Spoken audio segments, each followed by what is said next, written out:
ngayon makibalita tayo mula sa Caloocan. Nakatutok live si Emil Sumangil.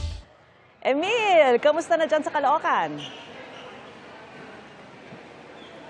Magandang umaga, Vicky, Igan, Atom. Sa awa ng Diyos, buti tumigil yung malakas na buhos ng ulan kanina na nagsimula pasado alas 5 ng umaga. Sumilip na yung haring araw. Ako ay nakatindig dito sa loob ng covered basketball court ng Bagong Silang Elementary School. Dito ito yung nagsisilbing lugar para sa mga kapuso nating PWD, mga nagdadalang tao, syempre yung mga senior citizen, dito sila ina-accommodate ng electoral board. Kung inyong makikita dito sa aking likuran, napakakapal ng tao. Nagsimula yan dumami pasado alas 6 ng umaga kanina. Sila yung mga kapuso, mga kababayan nating naghahanap ng kanilang presinto. Nasa gilid yung desk, ipakikita ko lamang sa iyo, Vicky, Igan, Atom, yung desk ng Parish Pastoral Council for Responsible Voting o PPCRV. Sila yung umaalalay sa mga kababayan natin na may iba't ibang klase ng hinaing. Isang mabilis lamang mula sa PPCRV. Ano po yung karaniwan ninyong natatanggap na problema idinudulog ng ating mga kababayan? Kasi dahil po doon sa pagkakahiwa-hiwalay ng barangay, naguluhan po yung listahan ng mga botante. Kaya po ang nangyayari, nagkagulo-gulo. Sa kahit pa paano natutulungan nyo naman para doon sa makapunta sila sa presinto. Lahat namin makakaya para matulungan sila. Salamat po sa serbisyo ninyo. Mula po sa Parish Pastoral Council for Responsible Voting, ilalakad ko naman kayo, Vicky, Igan, Atom, dito sa mismong pila, sa lamesa mismo ng Electoral Board, kung saan naman makikita yung ating mga kababayan na naghahanap ng kanilang mga presinto. Ang sistema dito sa Bagong Silang Elementary School, yung mga senior citizen, yung mga PWD, pati na yung mga nagdadalang tao nating mga kapuso, hindi na pinapaakyat sa fourth floor ng school building. Kung pwede naman na dito na sila ma-accommodate, dito na sila pinaboboto sa likuran ng lamesa na iyan. Kung mabibigyan tayo ng ating cameraman ng isang top shot lang, ayan.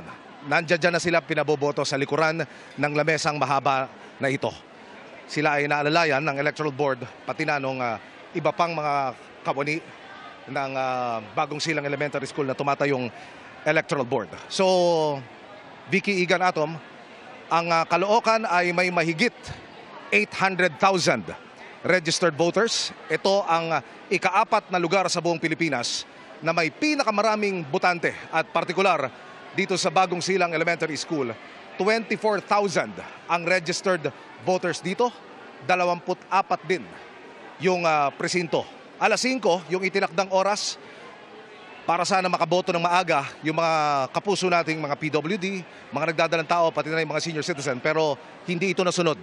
Atrasado ng humigit kumulang 45 minutes dahil nagkaproblema doon nga sa paghahanap ng mga presinto, yung mga dokumento ay hindi rin naihanda sa wastong oras. Pero ngayon, nagsisimula na at patuloy na kumakapal yung bilang ng ating mga kababayan dito sa Bagong Silang Elementary School. Meron ding medic sa bandang labasan at marami kasing school buildings, kaya yun yung binabanggit ng taga PPCRB kanina, nahihirapan sila na ihatid yung mga lalo na, yung mga may edad na, yung mga senior citizen na ating mga kasama doon sa kanilang presinto dahil sa laki ng gusali na ito.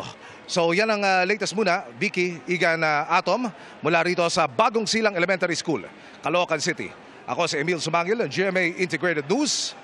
Dapat totoo para sa eleksyon 2025. Emil, may tanong ako. Paano mo maikukumpara yung sitwasyon ng botohan dyan ngayon Vicky, sa Caloocan? Paano mo makukompare yung sitwasyon ng botohan ngayon sa Caloocan compared to 2022 nung nag-cover ka? Kasi naalala ko dati, di ba, ang gulo, pandemya, may mga face mask lahat, may social distancing. So ngayon, paano mo maikukumpara yung sitwasyon dyan ngayon? Okay. Vicky, sa ibang lugar ako na-assign nung nakarang eleksyon.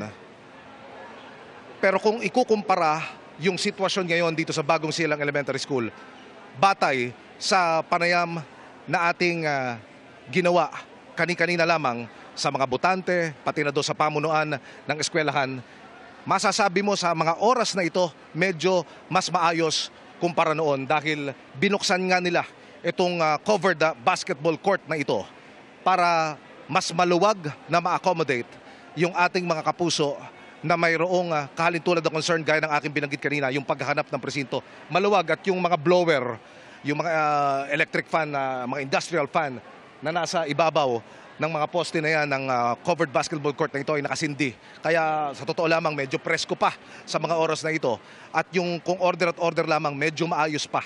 At sana magtuloy-tuloy ito hanggang mamayang alas 7 ng gabi. Lalo pag sumapit yung alas 7 ng umaga, pag binuksan na formally yung mga presinto para naman sa mga regular voters. Vicky. Oo, 15 minutes na lang. Maraming salamat sa iyo, Emil Sumangil.